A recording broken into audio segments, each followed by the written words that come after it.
À la fin du XIXe siècle, la Côte d'Ivoire n'était pas encore le pays que nous connaissons aujourd'hui. C'était une mosaïque de royaumes libres et fiers, chacun avec sa propre histoire, sa propre culture. Au nord, les puissantes armées de Samori Touré, le grand Almami, régnaient sur l'empire mandingue, un vaste territoire bâti par la force et la foi. Au centre, le peuple baoulé, uni et farouche, résistait à toute intrusion étrangère, protégeant jalousement ses terres et ses traditions ancestrales. Et sur la côte, baignée par le soleil africain et les vagues de l'Atlantique, les royaumes du Sanoui et de Grand Bassam prospéraient grâce au commerce, maîtres de leur destin. Mais dans l'ombre, un vent nouveau se levait. Un vent venu d'Europe, un vent venu de France. Il était porteur de croix, de canons et d'une ambition dévorante. Entre 1880 et 1900, une période de seulement 20 ans, la France va lancer une conquête qui bouleversera à jamais le destin de ses peuples. C'est une histoire complexe, faite de courage, de trahison, de diplomatie et de violence. C'est l'histoire d'un siècle qui s'achève dans le feu et le sang. Mais c'est surtout l'histoire d'un peuple qui, face à l'orage colonial qui menaçait de tout emporter, a refusé de s'agenouiller. Bienvenue dans ce récit sur la conquête coloniale de la Côte d'Ivoire.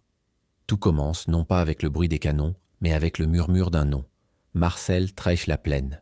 En 1887, cet explorateur français, jeune et ambitieux, s'enfonce dans les terres ivoiriennes. Il remonte les lagunes, franchit les forêts denses et mystérieuses, et atteint finalement le cœur du pays baoulé, une région encore largement inconnue des Européens.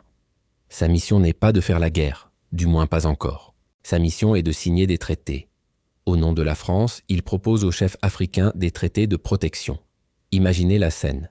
Des chefs locaux, puissants dans leur propre monde, face à cet homme venu de loin, leur présentant des documents rédigés dans une langue qu'ils ne comprennent pas. Ces traités pour eux sont des pactes d'amitié, des alliances commerciales, une promesse de soutien contre des ennemis communs. Ils les signent, parfois avec une croix, croyant sceller un accord entre égaux. Mais ce qu'ils croyaient être des alliances devinrent des chaînes.